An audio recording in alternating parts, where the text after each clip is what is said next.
Alright everyone, it's time for Occult Literature, video number 165 on Animism. It's an interesting work. It's a little bit longer than the others have been. For the most part, it's about 65 pages, I think. Link in the description to my edition of this work on Amazon, second and third links to my books blogs.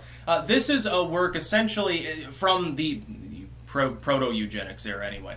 The theory at the time that was in vogue was on the evolution of religion, the idea that animism, sort of spirit being everywhere, is the seed of what later became what they considered true religion. Generally from the Christian background they would discuss it.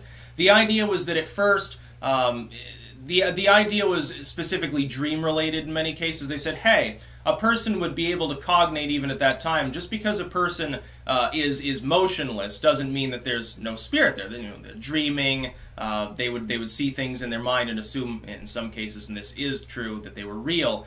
Rudolf Steiner talks about this in Occult Significance of Blood. Excellent work, by the way. There's an edition available on my blog. And the idea was that they fomented the concept that everything had spirit. Then you go through a naturalistic period, as they termed it. Religion had advanced a bit further. Humans, in a general sense, had advanced further. Their cognition changes at that point. They begin worshipping sort of invisible man in the sky mode. Then it passes through the semi-civilized period with the pagans, specifically of antiquity, in some of these groups they considered it, and then on to what they considered modern or true religion, which is, yes, there's a God, created things, we're redeemed by Christ, essentially. And that this is the evolutionary steps within religion. Now, this ties into the cultural evolution side. Specifically, they referred to savage nations, that they imagined had no culture, which isn't entirely true, but they were technologically backwards.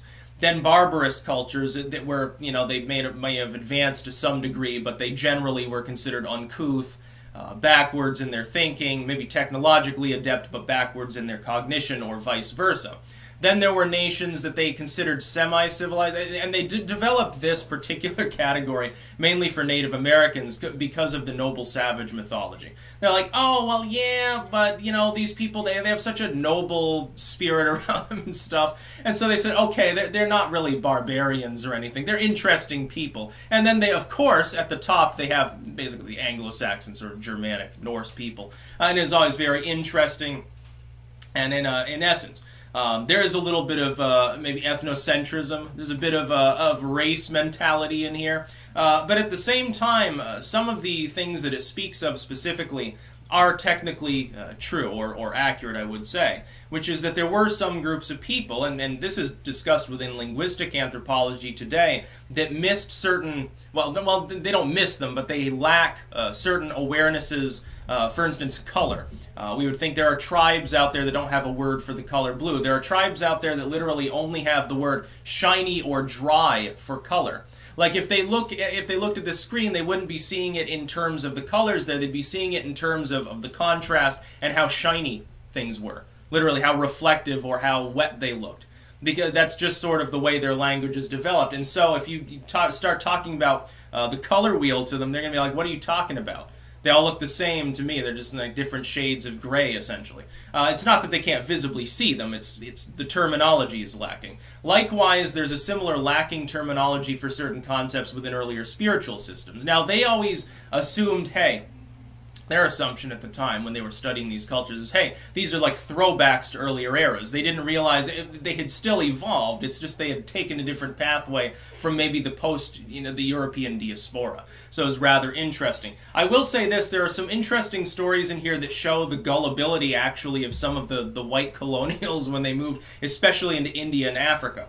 Which is that if you read some of the stories that are related here that are supposedly in evidence of animism, and saying, oh, well, this group of people, they believed that their dreams were real, and so they did, crazy shit. No, what actually happened is that they took advantage of the spiritual gullibility of the colonial masters that they had encountered and convinced them that was the case. And so they said, well, we can't work anymore because we were working all night. Oh, no, you weren't. You were asleep. Oh, no, well, it wasn't a dream. It was real. And so they didn't have to work that day. And so it was an easy way to get out of it. And must have been very funny at the time for people with scattered awareness of what was actually going on. And of course, the more academic minds taken in hook, line, and sinker, and still are in some cases. I think, what was it?